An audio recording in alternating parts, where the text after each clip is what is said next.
A mí me criaron mis padres, pero también me crió la tele, como a muchos. Y en la tele aprendí a fascinarme con mundos que eran diferentes al mío.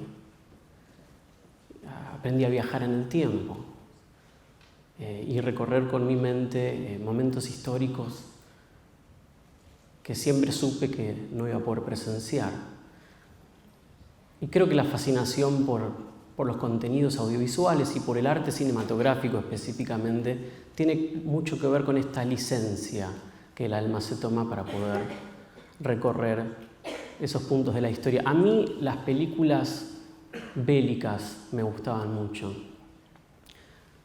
pero no por ningún tipo de fascinación particular por la violencia, sino porque había una escena en particular de todas las películas que a mí me parecía increíble, que era el momento en que el ejército, después de caminar en algunos casos meses y años, y algunos incluso se morían en el camino, llegando hasta la canchita de fútbol donde iba a ser la guerra, incluso llegaban muy escépticos respecto de la batalla. Es como que, bueno, estuvimos caminando 9 meses hasta llegar a este lugar que no sé dónde es y que es el nombre de un señor que no conozco, pero vine a escuchar. No estoy seguro si voy a pelear. Como si fuera una reunión de Tupperware, ¿no? O de Herbalife. O sea que no saben. ¿Por qué? ¿Y qué están haciendo? Ahí están esperando. Y lo que están esperando es que alguien los inspire, que alguien use el poder de la palabra para torcer su voluntad y pasar de un estadio de total escepticismo respecto de morirse en pocos segundos a una situación de euforia incontrolable y una convicción enorme para ir y morir por la corona o por lo que sea, o por Dios. Y ahí llega, y están todos esperando, y aparece este líder. Y no sé, nunca entendí cómo hacía el líder para poder hablar y que escucharan todos. Porque la cámara siempre enfoca la primera fila y bueno, así es fácil. Y de alguna manera lo deben haber resuelto. No sé. Y de repente larga una arenga que hace temblar la tierra y que vigoriza hasta los huesos de todo el conjunto y de cada uno de los soldados que está ahí. Y en un segundo todas esas personas que llegaron para escuchar, para ver qué onda, después de años de camino y toda su familia se murió en el camino y ellos no saben, están todos listos para ir y se miran y dicen, bueno, dale, vamos, por supuesto, escuchaste lo que dijo, es increíble esto. Vamos para allá, yo voy a pelear hasta que eventualmente alguien me asesine y me corte la garganta con una cuchara oxidada. Y lo hacían, y era increíble. Y entonces, siempre desde chico me empezó a fascinar esta potencia que tenían las palabras de poder transformar mentes, torcer voluntades, conmover corazones. La simple idea de concatenar fonemas uno atrás de la otra puede cambiar el mundo. Y adquirir esa habilidad debe ser muy preciado. Entonces, un poquito me obsesioné con la idea de poder hacer eso, de poder incorporar esas habilidades a mi vida y en los espacios en los que me encontrara poder conmover corazones, poder transformar opiniones y torcer voluntades. Y obviamente eso me trajo un montón de problemas, ¿no? Porque me convertí en lo que hoy se conoce como un psicópata. Y no está bueno. Y tuve problemas en la escuela, con mis docentes, tuve problemas con mis pares, con mis padres, y por supuesto, obviamente, todos saben cómo es cuando uno tiene una novia y tiene esta cualidad. Y me trajo muchísimos problemas. Y teníamos peleas y teníamos discusiones, pero estábamos muy enamorados y a mí lo que me pasaba era que me pasaba lo que le pasa a cualquiera que entra en una conversación, una discusión, en un pleito con alguien con quien está enteramente comprometido y ama y adora para siempre. Quiere ganar a muerte, y más si es un psicópata. Entonces yo lo que hacía era, tenía un único objetivo, que no tenía nada que ver con el bienestar de la relación. Tenía todo que ver con ganar. Y para mí lo más importante del mundo era salir de ese encuentro teniendo razón. Pero era quizás mucho más importante salir de ese encuentro logrando que ella entendiera que estaba equivocada. No es lo mismo, ¿no? No es lo mismo. Y así se pasaban los ciclos de la relación. Yo saliendo muy contento y orgulloso de toda la razón que tenía y de lo equivocada que ella estaba. Pero un día me daba cuenta que eso no era lo único que pasaba, sino que además de salir rotundamente equivocada ella de nuestras peleas, salía triste. Y ahí apareció esto como un problema. Entonces, en uno de mis cantos victoriosos, me acerco a ella, que la veo triste, porque la empecé a mirar, finalmente. Y le dije, pero terminó la discusión. Yo tengo razón, no pasa nada. Pero, ¿por qué estás triste? Y ella me contestó, y me cambió eso. Me dijo, yo estoy segura, con todo mi ser, de que estás equivocado. No sabes lo feo que es no tener las palabras para explicártelo.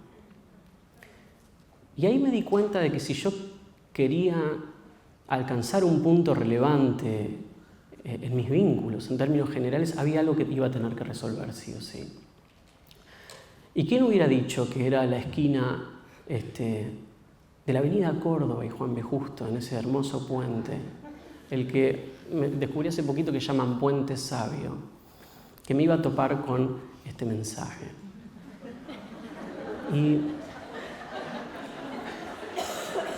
¿No? Porque no todo está en Winnicott, ¿no? Hay cosas que están en los puentes y hay que prestarle atención. Y yo durante mucho tiempo creía que estas dos cosas eran lo mismo. Y no son lo mismo, más si uno no quiere pasar la vida solo. Entonces me di cuenta que esa era la distinción interna que yo tenía que hacer y tenía que empezar a explorar cuáles eran las herramientas que me iban a facilitar a mí entender cuál es la diferencia entre buscar la felicidad y buscar tener razón. Y dando vueltas los cajones de la casa de mis padres cuando era adolescente, me encontré con esto. Esta es una de las partituras de mis clases de piano de la infancia. Y miré el título con nostalgia, la empecé a cantar un poco para afuera. Y después empecé a concentrarme un poco más en los renglones y a recuperar un poco del escaso conocimiento que tenía acerca de la teoría musical. Y empecé a mirar un poco más. Y empecé a ver la frase en la que comienza la canción. Y después vi un signo que no vi hace mucho tiempo, ahí a la izquierda. ¿Saben cuál es? ¿Cuál es este signo fuerte? Es el silencio. ¿El silencio de? Es el silencio de Negra, muy bien. En la música, y esa es una de las primeras respuestas que encontré, el silencio no es la ausencia de nada, sino que es una voluntad activa, es una presencia, es una decisión. Cuando uno en la música quiere hacer silencio, hace silencio, no deja de hacer algo, no deja de hacer ruido. El ruido que hace es el silencio. Por lo tanto, la música propone que el silencio sea una nota, sea una posición activa frente a la creación de la obra. Otra de las respuestas y herramientas que encontré también adentro del arte. Lo encontré en mi adolescencia también cuando me encontré con la mente subversiva y bizarra de Girondo, cuando en uno de sus poemas más destacados trata de hacer algo súper interesante. Dice: Milú, Milú mía, Milú vidulia, mi golosidad lobe, mi Venus afrodea, que me luce la abisma y me descentra telura, me nirvana el suyo, la cruz y los desalmes.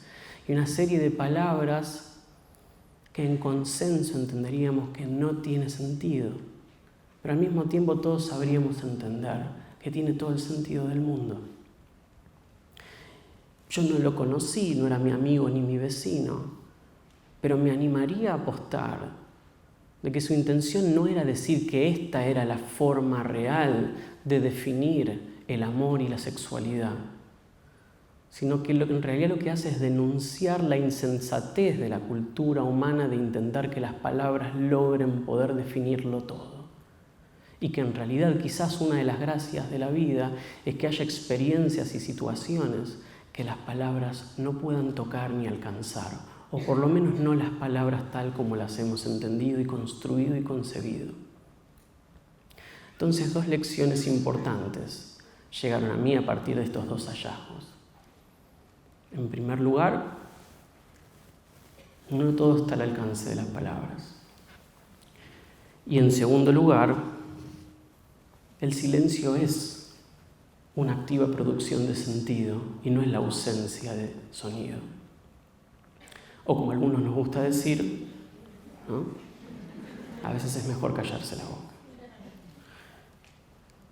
Y yo traté de incorporar estas herramientas a mi vida, a mis vínculos y a mis prácticas docentes. El otro día, incluso en la preparación de esta charla, una compañera trajo un texto de Finkel que se titulaba Dar clase con la boca cerrada. Me parece fascinante el concepto.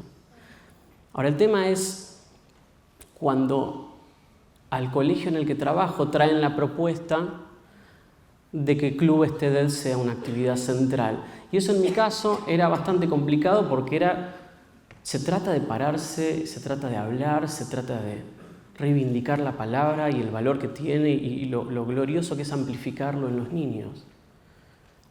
Pero en mi caso era como llevar un ludópata al casino de Retiro. No era terapéuticamente lo más conveniente para mí. Entonces el desafío fue cómo hacer para llevar este mini dogma que me había armado a un proyecto que en realidad lo que trata de hacer es hacer que los chicos hablen y que trata de convencer a los chicos de que uno puede transformar el mundo a partir del uso de las palabras. Entonces, bueno, vamos a hacer eso. Vamos a comprometernos con el pacto de hacer Clubes TED. Pero tenemos que poder llevar la insuficiencia de las palabras y el sentido del silencio también al interior de este programa.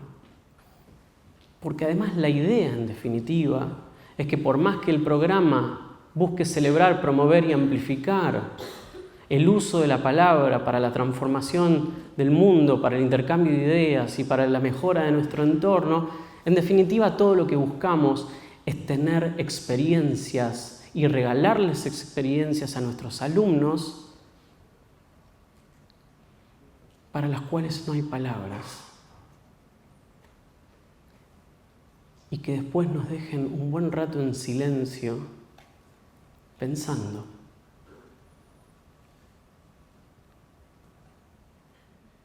Muchas gracias.